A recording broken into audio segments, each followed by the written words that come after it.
हाँ तो मेरे प्यारे दोस्तों, आज मैं आप लोगों को एक समान वैद्युत क्षेत्र में वैद्युत द्विध्रुव को घुमाने में किया गया कार्य, कितना कार्य करना पड़ेगा उसके बारे में मैं आप लोगों को समझाने वाला हूँ।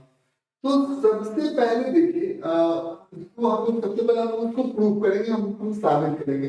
हमारे पास दो आवेश हैं, ध्यान दीजिएगा। ये हमारे पास एक धनात्मक आवेश है प्लस क्यू आवेश है, ठीक है। तो सबसे पहले तो आपको ये देखना होगा कि आखिर वैद्युत द्विध्रुव जो होता है वो होता क्या है। तो हमें पता है कि वैद्युत द्विध्रुव में एक धनात्मक आवेश होता है, जैसे ये हो गया हमारा प्लस क्यू, और एक ऋणात्मक आवेश होता है, जैसे ये हो गया हमारा माइनस क्यू, ठीक है। यहां पर हम लोग समझते हैं ये हमारा हो गया प्लस क्यू और दूसरा हो गया हमारा माइनस क्यू। अब हम लोगों ने क्या किया कि इसको हम एक वैद्युत क्षेत्र के अंदर रख देते हैं, तो रख देते दोनों के बीच में कुछ दूरी हो गया, ये हो गया हमारा वैद्युत द्विध्रुव। फिर हमने क्या किया कि इस वैद्युत द्विध्रुव को हम लोगों ने वैद्युत क्षेत्र के अंदर रख दिया। तो वैद्युत क्षेत्र के अंदर हम लोगों ने रख दिया, जैसे यहाँ पर ये हमारा वैद्युत क्षेत्र है और इसके अंदर हम लोगों ने इसको रख दिया। तो आप एक बात देख लीजिए कि इन दोनों आवेशों पर वैद्युत बल लगेंगे, तो इस पर वैद्युत बल किधर लगेगा, जिधर वैद्युत क्षेत्र होगा आगे की तरफ वैद्युत क्षेत्र है और वैद्युत बल भी आगे ही लगेगा, और वो कितना लगेगा Q गुने A, इसका परिमाण कितना होगा QA।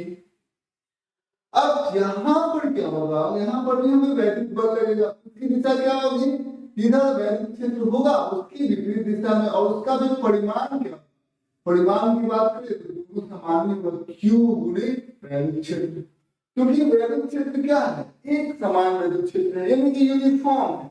तो यहाँ पर जो वैद्युत क्षेत्र का परिमाण होगा वही वैद्युत क्षेत्र का परिमाण यहाँ पर भी होगा, दोनों जगह वैद्युत क्षेत्र का परिमाण क्या उतना ही होगा। तो आपको यहाँ पर देखना होगा, यदि हम क्या करेंगे, ये इसको किस दिशा में घुमाना चाहता है, ये इसको घुमाना चाहता है जिधर घड़ी घूमती है, ये ऐसे इसको यदि हम इसको बल लगाएंगे तो ये इसी दिशा में घुमाएगा, और ऐसे यदि बल लगाएंगे तो इसी दिशा में घुमाएंगे। लेकिन घड़ी जिस दिशा में घूमती है उसके विपरीत दिशा में इस पर बल आघूर्ण लगेगा, ठीक, समझ में आया। अब देखिए ये बल आघूर्ण तो हम लोग अलग गए, ये हमारा केंद्र बिंदु है, ठीक है। तो ये बल युग्म है, दोनों का परिमाण समान है और दोनों की दिशा जो है वो विपरीत है, तो इसको बल युग्म बोलेंगे, ठीक है। ये समझ में आ गया, तो ये बल युग्म हम लोग बोलेंगे। तो ये बल आघूर्ण लगा रहे हैं। अब हम लोग क्या करें, इसको घुमाएंगे, मान लेते हैं कि हम इसको घड़ी की दिशा में भी हम इसको घुमाएंगे, तो क्या करना पड़ेगा, हमें कार्य करना पड़ेगा, नहीं करना पड़ेगा, ऐसे घुमाएंगे तो हमें कार्य करना पड़ेगा। तो हम जो कार्य करेंगे तो इससे हमारी ऊर्जा में कमी होगी, और ये ऊर्जा जो है कि ऊर्जा संरक्षित होती है, हमारी ऊर्जा यदि कमी हुई है तो ये ऊर्जा इसमें चली जाएगी, ठीक है, समझ में आ गई। तो ये ऊर्जा चली जाएगी, कोई दिक्कत की बात नहीं है। तो सबसे पहले हम लोग यहाँ पर देखेंगे बल आघूर्ण, ठीक है। तो हम लोग यहाँ पर अब हम लोग लिखना चालू करते हैं, यहाँ से हम लोग शुरुआत करते हैं। तो हम लोग यहाँ पर लिखेंगे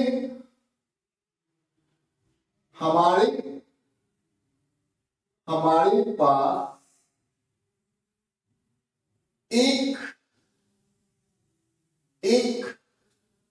वैद्युत द्विध्रुव है, वैद्युत द्विध्रुव है, द्विध्रुव है, ठीक है।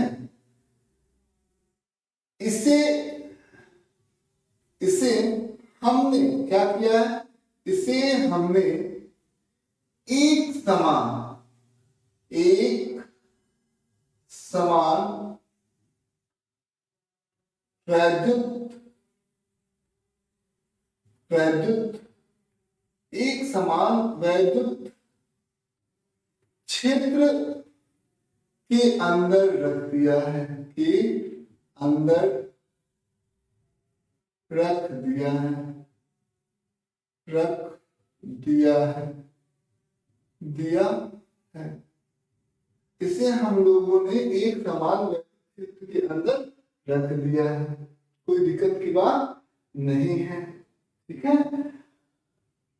अब देखिए यहाँ पर वैद्युत द्विध्रुव जो इलेक्ट्रिक डायपोल मूवमेंट होता है उसका दिशा होता है, उसका दिशा कैसे होता है, ऋणात्मक आवेश से किस होता है, धनात्मक आवेश की तरफ, ठीक समझ में, ऋणात्मक आवेश से धनात्मक आवेश की तरफ। तो यहाँ पर ध्यान दें, ये हमारा हो गया ई, ठीक है, और ये हो गया हमारा पी। तो ई और पी के बीच में जो कोण बना है वो क्या बना है, थीटा बना है, कोई दिक्कत की बात नहीं है, तो थीटा बन गया है। अब यहाँ पर आप एक बात आप समझिए, यहाँ पर आपको समझना होगा कि दोनों के बीच में थीटा ही बना है, तो ये जो बल है, ठीक है, बल आघूर्ण यहाँ पर हम इस बिंदु को हम लोग ए बिंदु ले लेते हैं, इसको बी बिंदु ले लेते हैं, ठीक है, ये बी बिंदु हो गया, ठीक है, समझ में। यदि और ज्यादा अच्छे तरीके से समझना चाहते हैं तो यहाँ पर यदि हम लोग ऋणात्मक आवेश ले लेते हैं, यहाँ पर धनात्मक आवेश लेंगे, तो ये बल आघूर्ण जो हमारा वैद्युत द्विध्रुव है उसका दिशा इस दिशा में होगा, ऋणात्मक आवेश से धनात्मक आवेश, तब भी कोई दिक्कत नहीं है। तो यहाँ पर हम थीटा लेते आसानी के लिए, बाद में हम लोग उसको डिस्कस करते थे, यहाँ पर थीटा लेंगे तो हमें ज्यादा फायदा होगा। तो यहाँ पर थीटा पी और ई के बीच में ये थीटा कोण बना हुआ है, अब ये थीटा है, ये भी कितना होगा, ये भी थीटा ही होगा, कोई दिक्कत की बात नहीं, ये थीटा है तो ये भी हमारा थीटा ही होगा। अच्छा एक बात बताइए, हम लोगों को वैद्युत बल आघूर्ण, ठीक है, तो वैद्युत बल आघूर्ण यानी कि जो टॉर्क है, ठीक है, तो टॉर्क हमें क्या है, टॉर्क जो हमें वैद्युत बल आघूर्ण जिसको हम लोग टाउ से रिप्रेजेंट करते दर्शाते हैं, वो कितना हो जाएगा, वो हो जाएगा हमारा, ठीक है, वो क्या हो जाएगा, बल का परिमाण, जो बल युग्म के द्वारा बल का जो परिमाण होता है वो बल, ठीक है, और दोनों बलों के बीच में जो लंबवत दूरी होगी वो, और क्या आप यहाँ पर दो बल लग रहे हैं, तो दोनों बलों के बीच में जो लंबवत दूरी है वो कितना है, बीसी है। तो बल गुणे दोनों बलों के बीच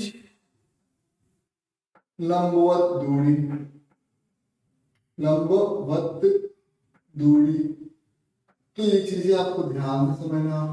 तो ये बल कितना हो जाएगा, ये हमारा टाउ जो हो गया, ये बल हो गया हमारा एफ, ठीक, ये बल लग रहा है, एफ बल लग रहा है, और दोनों बलों के बीच में जो लंबवत दूरी है वो क्या है, ये दोनों के बीच में लंबवत बल को हम लोगों ने आगे पीछे बढ़ाया, तो जो लंबवत दूरी है वो कितना हो जाएगा, बीसी हो जाएगा, एफ गुणे बीसी, ठीक है।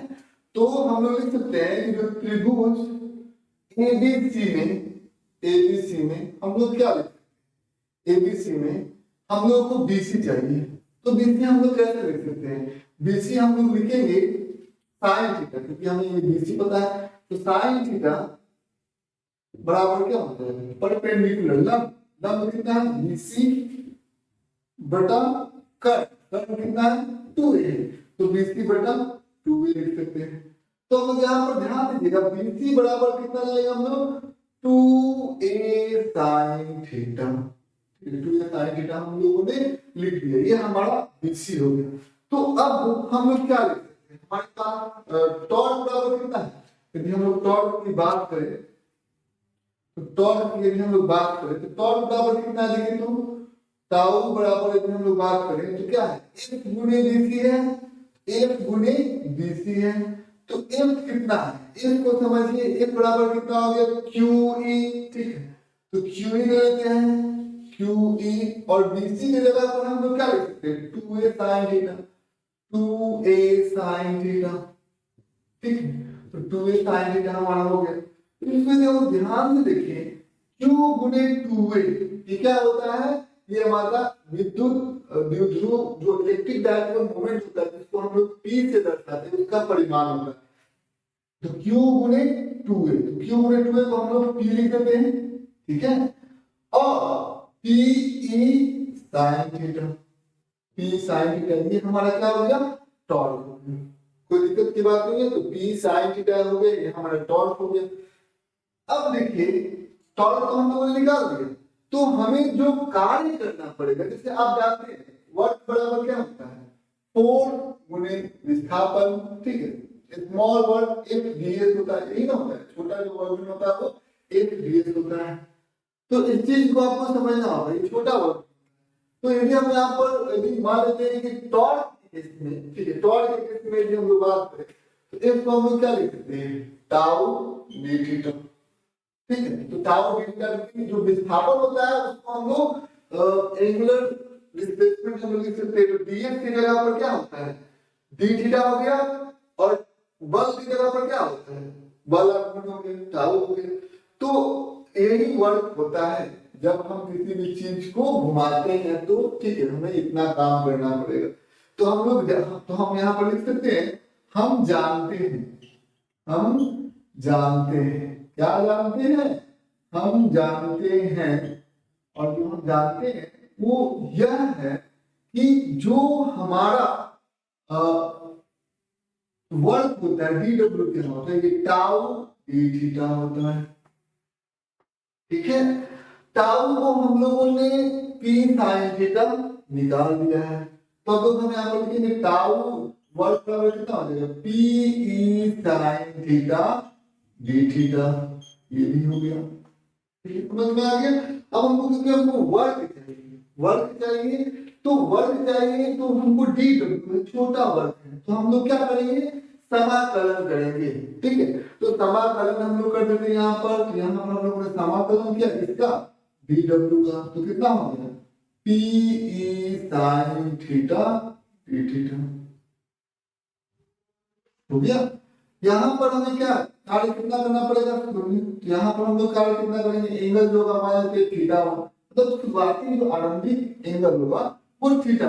तब हम लोगों ने कोई घुमाने का कार्य नहीं किया है, लेकिन जब वही कोण थीटा 2 हो गया तो हम लोगों ने कार्य किया डब्ल्यू, ठीक समझ में, तो डब्ल्यू किया।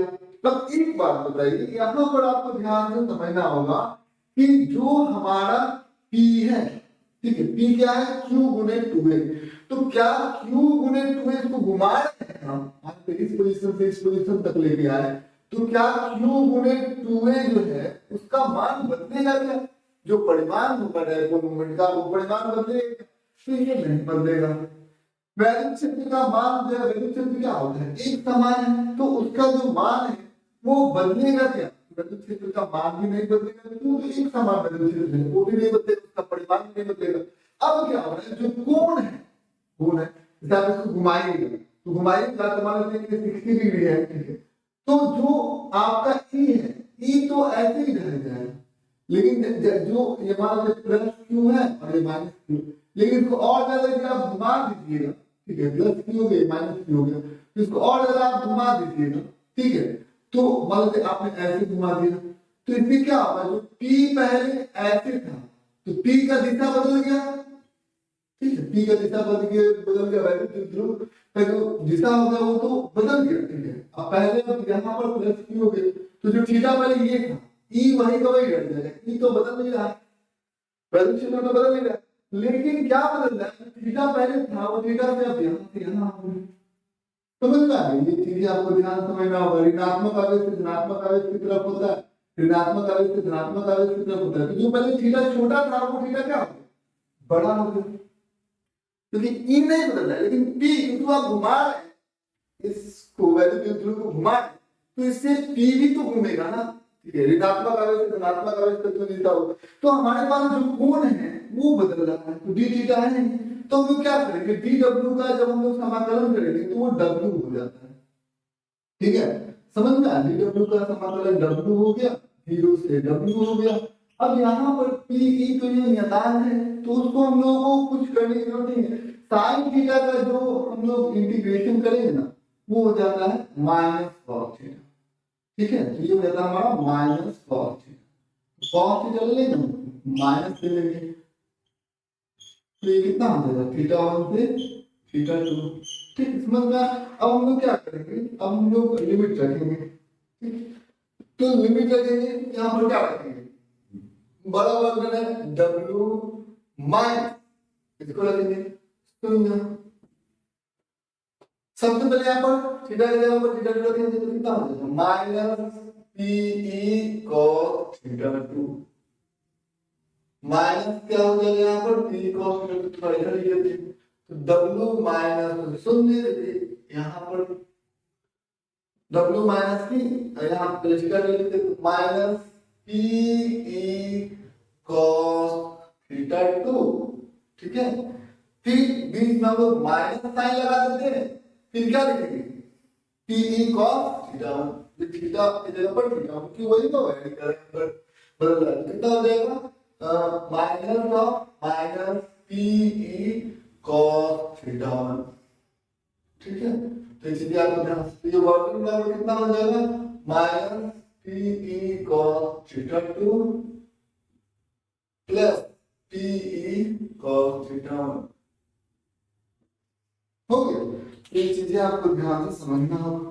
तो कितना हो गया, ये PE को हम लोग करेंगे तो कितना हो गया, ये cos थीटा 1 धनात्मक है, ठीक है, ये cos तो माइनस cos थीटा 2, यही हमारा क्या हो जाएगा कार्य हो जाएगा। समझना होगा, ये वर्क हम करेंगे तो वही वर्क क्या हो जाएगा, इसकी गति जो आपकी स्थितिज ऊर्जा में ये तब्दील हो जाएगा। ठीक है, जो आप कार्य करेंगे तो इतना ही कार्य आपको करना पड़ेगा, यही आपका W हो जाएगा और ये कार्य जो आप करेंगे उसकी स्थितिज ऊर्जा में वो चला जाएगा, वो परिवर्तित हो जाएगा। समझ में आया? तो ये हमारा सूत्र हो गया। अब हम लोगों को प्रश्न कैसे दिया जाएगा, जैसे मान लेते हैं इसमें कितने अणु हैं, सबसे पहले तो आपको P पता होना चाहिए, E पता होना चाहिए, थीटा 1 पता होना चाहिए, थीटा 2 पता होना चाहिए, तो इसमें और W, इसमें 1 2 3 4 5 अननोन हैं। अब यदि 5 अननोन हैं तो पांचों अननोन में से यदि आपको 3 का मान पता चल जाएगा, ठीक है, 3 का मान यदि आपको पता चल जाएगा, इसके पांचों में से यदि आपका 3 4 का मान पता चल जाएगा तो 5 से बड़े आराम से आप निकाल सकते हैं। जैसे आपको ऐसे दिया जाएगा, ठीक है, मान लेते हैं एक प्रश्न हम ऐसे ही आपको दे रहे हैं, उल्टी आपको बनाना है। जैसे मान लेते हैं कि यहाँ पर देखिए 1 कूलम है और एक हो गया -1 कूलम है, ठीक है, दो आवेश दिया गया है, मिटाकर नीचे से बना दिया, थोड़ा सा और मेहनत कर लीजिए।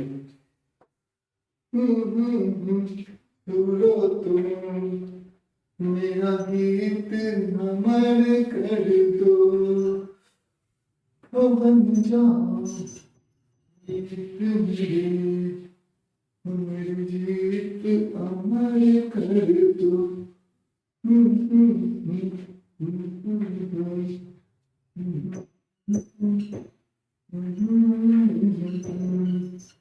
ला ला ला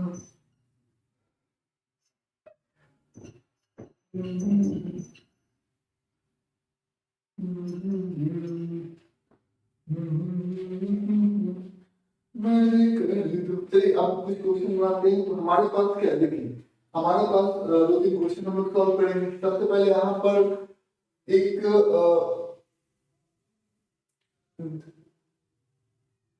ये यहाँ पर चित्र आपको दिया रहेगा, मान लीजिए यहाँ पर 2 कूलम का आवेश है और यहाँ पर -2 कूलम का आवेश है, तो ये हमारा एक वैद्युत ध्रुव है, ठीक है, इन दोनों के बीच में जो दूरी है वो 2 मीटर की दूरी है, चाहे आप 1 मीटर की दूरी ले लीजिए, 1 मीटर की दूरी है, ठीक है। अब हम लोगों को क्या किया गया है कि ऐसे वैद्युत क्षेत्र दिया गया है, ठीक है, वैद्युत क्षेत्र E 10 न्यूटन बाई कूलम दिया गया है, तो दिक्कत की बात नहीं है। ये हमारा शुरुआती मतलब आरंभ की यदि बात करें तो ये चित्र 1 है।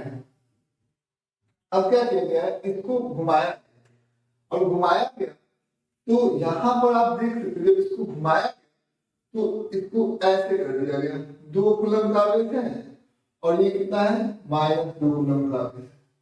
तो अब इसको घुमाने के बाद ऐसे हो गई, ये -2 कूलम है और ये हमारा +2 कूलम है। ठीक है, ये चीजें आपको ध्यान में समझना होगा। तो ये चीजें आपको ध्यान समझना होगा। और इन दोनों के बीच की जो दूरी है वो 1 मीटर की है, 1 मीटर की है। समझना। अब इसको हम लोगों ने घुमा दिया। अब यदि प्रश्न होगा कि इसको घुमाने में किया गया काम, ठीक है, यानी कि हम लोग यहाँ पर देख सकते हैं घुमाने में किया गया कार्य, किया गया कार्य। तो सबसे पहले आप यहाँ पर देख सकते हैं, सबसे पहले आप एक बात बताइए, θ1 का मान कितना होगा? तो मतलब इनिशियली जो है वो कोण कितना बना रहा है? तो सबसे पहले ये देखिए, जो वैद्युत ध्रुव, इसका दिशा जो हो गया, P का जो दिशा हो गया वो कितना होगा? ऋणात्मक आवेश, धनात्मक आवेश। तो ये क्या है, इन दोनों के बीच में जो कोण बनेगा वो कितना बनेगा? वो बनेगा θ बराबर 180 डिग्री। 180 डिग्री शुरू में बनेगा। अब क्या होगा? अब यहाँ पर ध्यान दीजिए, अब वैद्युत ध्रुव का जो दिशा हो जाएगा वो किधर हो जाएगा? ये P का दिशा हो गया नीचे की तरफ। ठीक है, कोई दिक्कत की बात नहीं है। और जो हमारा E है उसका दिशा एक ही समान है। ठीक, तो अब दोनों के बीच में जो कोण बनेगा P और E के बीच में वो 90 बनेगा, यानी कि θ1 180 है, θ2 का मान कितना होगा? 90 डिग्री होगा। दो चीज आपको मालूम चल गया। P का मान यदि कोई पूछेगा तो हम लोग जानते हैं P बराबर क्या? हम जानते हैं P बराबर क्या होता है? आवेश ले लेते कोई भी आवेश, तो 2 Q गुणे दोनों आवेश के बीच की दूरी को गुना कर देते हैं। तो यहाँ पर P क्या है? कोई आवेश ले लिया 2 कूलम का, 2 कूलम गुणे दोनों आवेश के मध्य में जो दूरी है वो 1 मीटर होगी, 2 कूलम मीटर। ठीक है, ये हमारा P निकल गया, इसका परिमाण बदलेगा नहीं। तो ये चीजें हम लोग समझ में आ गया। P का मान भी हमें मिल गया, P हो गया। E का मान भी हमें पता है, तो E कितना है? E बराबर 10 न्यूटन बाई कूलम है। θ1 भी हमें मालूम है 180 डिग्री, θ2 हमें मालूम है 90 डिग्री। अब हम लोग एक और कुछ जानते हैं, कार्य बराबर घुमाने में किया गया कार्य बराबर कार्य का मान क्या होता है? देखिए, तो कार्य बराबर यदि हम लोग समझे तो देखिए, कार्य क्या होता है? कार्य बराबर कितना हो जाएगा? ये हो जाएगा PE cos θ1 माइनस cos θ2। समझिए इस बात को, यही ना कार्य होता है। तो यहाँ पर कार्य आप कितना लिखेंगे? P का मान आपने कितना निकाला है? Q गुणे 2A, यानी कि 2 गुणे 1, दोनों के बीच में 2 है तो 2 है, यहाँ पर 2 लिख दिया, गुणे E का मान कितना है? 10, यहाँ पर रख दिया 10। cos θ1 का मान कितना हो जाएगा? 180, यहाँ पर कितना लिख दिया? cos 180 θ1 माइनस cos θ2 कितना है? 90, तो माइनस cos 90 होगा। आराम से यहाँ पर लिखना, कुछ बताने की जरूरत नहीं है। ये जो कार्य होगा वो उसका जो संपूर्ण हम लोगों ने ऐसा मात्रा में P को लिया हुआ है, E को लिया हुआ है। ठीक है, तो हमारा जो इकाई में आएगा कार्य का वो जूल में ही आएगा। तो कितना हो जाएगा? यहाँ पर 220 cos 180 का मान कितना होता है? -1 और -0 जूल, यानी कितना हो जाएगा? ये -1 घटाओ 0 क्या होता है? -1 हो जाएगा, यानी कि -20 जूल के बराबर हम लोगों के पास कार्य हो जाएगा। तो कार्य तो हम लोगों ने देख लिया कि -20 जूल के बराबर हमारा कार्य, ये तो हम लोगों ने बड़े आराम से देख लिया। तो ये कार्य ऋणात्मक क्यों है? देखिए, जो हम लोगों ने कार्य किया, आप क्या करें? देखिए, यहाँ पर आप इसको ऐसे घुमाएं, मतलब इससे आपने इसको ऐसे घुमा दिया, तो घुमाया आप यहाँ घुमा लेते हैं कि वो किसी पोजीशन पर है, तो घुमाया तो वो अपने आप घूम गया। देखिए, एक्चुअल में आपने कार्य जो किया वो ऋणात्मक किया। क्यों ऋणात्मक किया? क्योंकि आप देखिए, एक्चुअल में यहाँ पर बल किस दिशा में लगा है? देखिए, यहाँ पर बल को समझिए, इस पर बल लगेगा इधर, ठीक है, एक बल इधर लगेगा, और इस पर जो बल लगेगा इधर, तो वो उसी दिशा में घूमना चाहता था, ठीक है, उसी दिशा में घूमना चाहता था। तो आपने क्या किया, तो धीरे धीरे आप लेकर गए हैं, ठीक है, तो आपने जो टॉर्क लगाया है, ठीक है, समझ में आ गया, आपने जो टॉर्क लगाया है एक्चुअल में इसको यदि आप ऐसे छोड़ देते ना, तो यहाँ पर जब ये पहुंचता ना, तो थोड़ा सा इसको हिला करके छोड़ देते तो ये ऐसे घूमता, तो फिर इसके पास क्या होता, गति की ऊर्जा हो जाता, काइनेटिक एनर्जी हो जाता।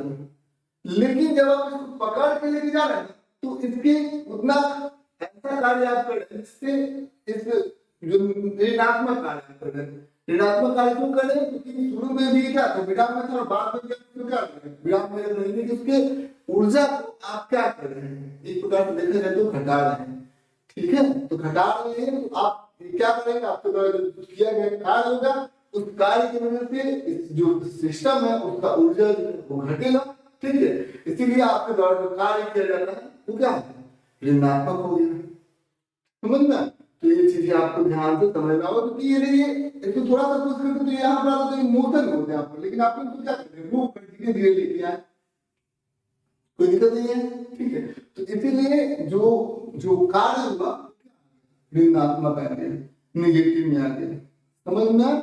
तो ये चीजें आपको ध्यान से समझने योग्य जो है आपकी बातें हैं, ये समझ में आ गया। तो बस और भी ऐसे कि मान लेते हैं कि यदि आपको यदि यहाँ पर आवेश दिया है, आवेश दिया है, ये धनात्मक आवेश है प्लस क्यू, ये ऋणात्मक आवेश है माइनस क्यू, ठीक है। अब आपने क्या किया है कि अभी इसका वैद्युत क्षेत्र भी इसी दिशा में है, ठीक है, ई इसी दिशा में है, और जो P का जो दिशा होगा और ऋणात्मक आवेश धनात्मक आवेश ये आप प्रारंभिक है। आपने फाइनली क्या कर दिया, फाइनली आपने क्या किया, जो इसको हम लोगों ने सीधा पूरा 180 डिग्री पलट दिया, मतलब 180 डिग्री पलट दिया, ठीक है। तो माइनस क्यू और ये प्लस क्यू, आपने 180 डिग्री इसको पलट दिया, तो अब जो P का मान होगा इस दिशा में होगा, और E जो है एज इट इज पहले की तरह ही है, इसी दिशा में जो ऊपर है वो नीचे। तो आपने अब कितना कार्य किया, पूरी तरीके से 180 डिग्री से पलट दिया, यानी कि आपके पास थीटा वन कितना है, तो बाद में P और E के बीच में कोण कितना है, 0 डिग्री, बाद में P और E के बीच में जो कोण कितना है, थीटा जो कितना है, 180 डिग्री। तो इसमें आपने कितना कार्य किया, तो वर्ग बराबर क्या होता है, PE cos थीटा वन, तो cos थीटा वन की जगह पर हम लोगों को कितना आ गया, cos 0 डिग्री, ठीक है, cos 0 डिग्री, कोई दिक्कत की बात नहीं है, माइनस, ठीक है, cos थीटा का मान कितना है, 180 डिग्री, इसको समझिए कितना हो जाएगा, PE cos 0 डिग्री का मान कितना होगा, -1, ठीक है। तो ये चीजें आपको ध्यान से समझना, और -1 हो गया 2, तो कितना हो जाएगा, 2P हो जाएगा, इस कंडीशन में आपका जो वर्ग हो जाएगा कार्य होगा वो 2P के बराबर हो जाएगा, समझ में। तो ये चीजें आपको समझ में आया था, ठीक है।